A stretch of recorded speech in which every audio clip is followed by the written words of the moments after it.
মুখোশ পরে বেরিয়ে পড়েছি, বাইরে প্রচণ্ড রোদ, তাই মুখটা ঢেকেই বেরিয়েছি, তাই জন্য তোমরা কেউ আমাকে চিনতে পারছো না। হাই, আমি সুপর্ণা মণ্ডল। কেমন আছো সবাই? আশা করি সবাই ভালো আছো। নতুন একটা ভিডিও নিয়ে চলে এলাম।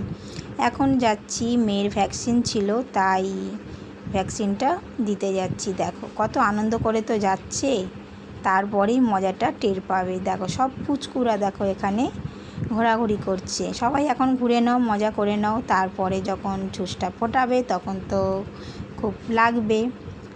আমার মেয়েরও তাই হয়েছে।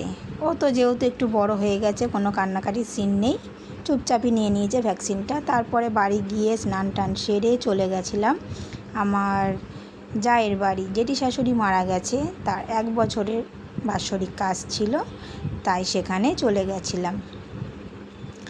ওখানে গিয়ে চলে গেছিলাম রান্নাবান্নার ডিপার্টমেন্টে। রান্নাবান্না প্রায় হয়ে গেছিলো, আমি অল্প রান্নাবান্নাই করেছিলাম, মাছের ঝাল আর মাংস করেছিলাম। এই দুটো রান্নাই করেছিলাম। তাও ভয়ে ভয়ে রান্নাটা করছিলাম, যেহেতু মোটামুটি অনেকগুলোই লোক ছিল। কেমন হবে রান্না, এতগুলো লোকের তো রান্না আমরা যথারীতি করি না, অল্প 4-5 জনের রান্না করি, একটু ভয় ভয় লাগে। যাই হোক, রান্নাগুলো খুবই ভালো হয়েছিল লাস্ট পর্যন্ত।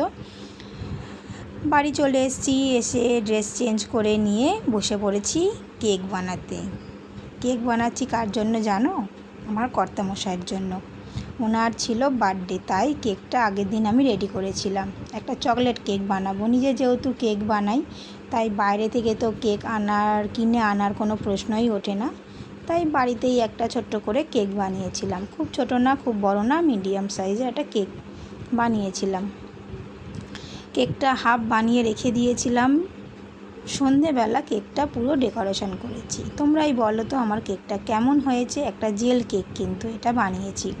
কার কার পছন্দ জেল কেক, তাহলে আমার বাড়িতে চলে এসো, ফ্রিজে রাখা আছে, একটু হলেও খেয়ে যেও।